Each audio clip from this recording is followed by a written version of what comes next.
ব্রাহ্মণবাড়িয়া জেলার আখাউড়া থানার একটি মামলা। এখানে আসামি পলাশ মিয়া, তার বিরুদ্ধে অভিযোগ হলো সে মোবাইল প্রেমের সম্পর্ক তৈরি করে মেয়েটার দুর্বলতার সুযোগে তার স্পর্শকাতর বেশ কিছু ছবি ধারণ করে সে মোবাইল এবং ফেসবুক এবং বিভিন্ন সামাজিক মাধ্যমে ছড়িয়ে দিয়েছিল। তো সেই মামলায় ভিকটিমের মা বাদী হয়ে মামলা করেছিল। সেই মামলায় জামিনের জন্য আজকে হাইকোর্টে পলাশ মিয়া এসেছিল।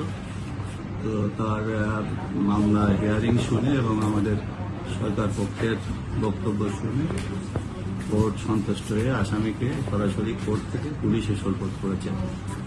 এখানে কোর্টের যেটা বক্তব্য সেটা হলো যে ইদানিং আমরা প্রায় লক্ষ্য করছি প্রেমের সম্পর্ক তৈরি করে প্রেমের সম্পর্কের নামে এক ধরনের ফাঁদ তৈরি হয়েছে, যেটার বিভিন্ন স্পর্শকাতর ছবি তৈরি করে সেই ছবির মাধ্যমে সামাজিক মাধ্যমে ছড়িয়ে দিচ্ছে এবং নানানভাবে তাদের হয়রানি করছে। তো এই ধরনের অপরাধ যাতে ভবিষ্যতে কেউ না করে সেই কারণে আমরা আসামিকে সরাসরি জেলখানায় প্রেরণের নির্দেশ দিচ্ছি।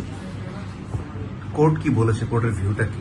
কোর্টের ভিউ যেটা ছিল যে আসামি পক্ষ লয়ার বেল নেওয়ার জন্য অনেকবার চেষ্টা করেছে, কিন্তু কোর্টের বক্তব্য একটাই যে প্রেমের সম্পর্ক পর্যন্ত ঠিক আছে, আপনি প্রেম করতেই পারেন, কিন্তু প্রেমের পরে প্রেমের ফাঁদ তৈরি করে মেয়েটার সাথে সম্পর্ক তৈরি করে তার দুর্বলতার সুযোগে যে ছবি আপনি ধারণ করেছেন স্পর্শকাতর ছবি, সেই ছবি সামাজিক মাধ্যমে ছড়িয়ে দিয়েছেন, এটা একটি অত্যন্ত জঘন্য অপরাধ।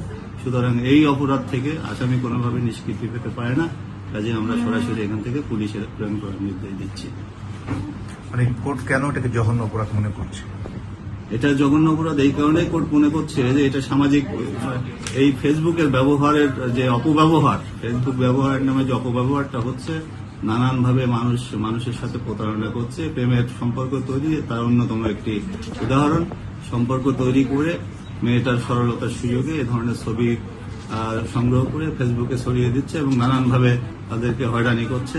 অনেক সময় দেখা যায় যে মুক্তিপণও দাবি করছে, তারপরে মেয়েদের আত্মীয় স্বজনের কাছে ছবি আপলোড করে তাদের কাছ থেকে হুমকি ধামকি দিচ্ছে যে এগুলি আমরা বিভিন্নভাবে ছড়িয়ে দেবো যদি টাকা পয়সা না দেওয়া হয়। এইসব বিষয়টাকে বিবেচনায় নিয়ে কোর্ট এটাকে সিরিয়াসলি নিয়েছে এবং কোর্ট যেটা বারবার বলতে চাচ্ছেন যে এই ধরনের অপরাধ করে যেন কেউ কোনো সুযোগ আইনের আশ্রয় নিতে না পারে, সেই কারণেই দৃষ্টান্তমূলক শাস্তি হওয়া দরকার।